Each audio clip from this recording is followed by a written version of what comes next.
Hi everyone, आज हमारे पास ये डेटा है जिसमें कॉस्ट ऑफ असेट है, स्क्रैप वैल्यू है एंड लाइफ ऑफ असेट है एंड यहाँ पर भी कुछ डेटा दिया हुआ है। तो सबसे पहले इसको समझ लेते हैं। हम मान लेते हैं कि हमारे पास एक बाइक या कार है जिसकी हमारे पास अभी वैल्यू कितनी है 1 लाख रुपीज़ एंड उसकी अब लाइफ बची हुई है सिर्फ 5 साल की, मतलब 5 साल वो और चल सकती है, उसके बाद नहीं चलेगी। तो 5 साल बाद उसकी जो वैल्यू होगी वो होगी 10,000 रुपये, जिसे हम कहेंगे स्क्रैप वैल्यू। अब हमें क्या करना है कि वो 5 साल तो चलेगी, लेकिन 5 साल में उसका कैसे डेप्रिसिएशन कैलकुलेट होगा वो हमें निकालना है। 5 साल में हर साल में उसकी वैल्यू कितनी होगी वो निकालना है एंड परसेंटेज निकालना है।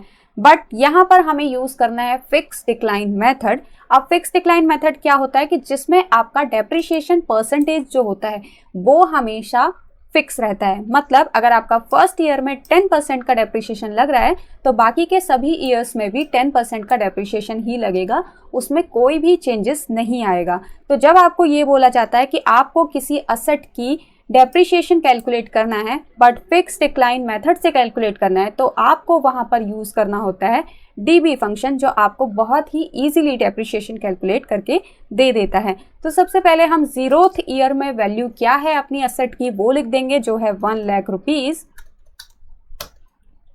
इसको पहले हम पूरे सेल को कन्वर्ट कर लेते हैं जनरल में।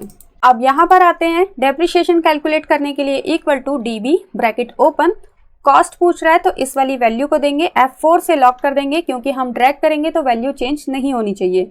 उसके बाद कॉमा सेल्वेज वैल्यू यानी कि आपकी स्क्रैप वैल्यू, और इसको भी F4 से लॉक, कॉमा लाइफ, ये इसको भी लॉक कर देंगे, कॉमा अब पीरियड पूछ रहा है मतलब आपको किस ईयर का डेप्रिसिएशन निकालना है, तो हमें अभी निकालना है फर्स्ट ईयर का। तो इस वाले सेल को सिलेक्ट कर लेंगे और इसको फिक्स नहीं करेंगे क्योंकि हमें जब ड्रैग करना है तो हम चाहेंगे कि हमारी आगे की वैल्यूज चेंज हो। ब्रैकेट क्लोज करके एंटर कर देंगे और ये फॉर्मूला ड्रैग कर लेंगे तो बाकी सब में डेटा आ जाएगा। अब हमें निकालना है वैल्यू, तो वैल्यू के लिए इक्वल टू प्रेस करेंगे, जो 0th ईयर में वैल्यू है उसको सिलेक्ट करेंगे और माइनस कर देंगे फर्स्ट ईयर की वैल्यू से। कोई भी डेटा इसमें फिक्स नहीं होगा और एंटर कर देंगे।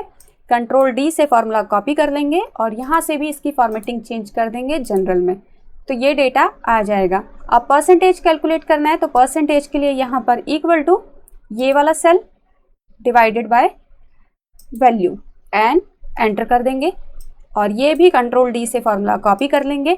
अब अगर आप इसमें देखेंगे तो जो परसेंटेज है डेप्रिसिएशन वो क्या है, हर ईयर सेम है, इसमें कोई भी चेंजेस नहीं आया है एंड 5th ईयर में आपकी जो वैल्यू आई है वो भी आप ऑलमोस्ट आपकी स्क्रैप वैल्यू के बराबर आ गई है। तो अगर ये वाली वैल्यू और ये वाली वैल्यू मैच हो जाती है तो मतलब आपका जो डेप्रिसिएशन कैलकुलेशन है वो बिल्कुल करेक्ट है। अब यहाँ पर जो डेप्रिसिएशन की वैल्यूज आई हैं ये डॉलर में है, आप चाहें तो इसे चेंज कर सकते हैं, यहाँ से जाके इसको जनरल में या नंबर में कर दीजिए तो आपका डेटा करेंसी हट जाएगी।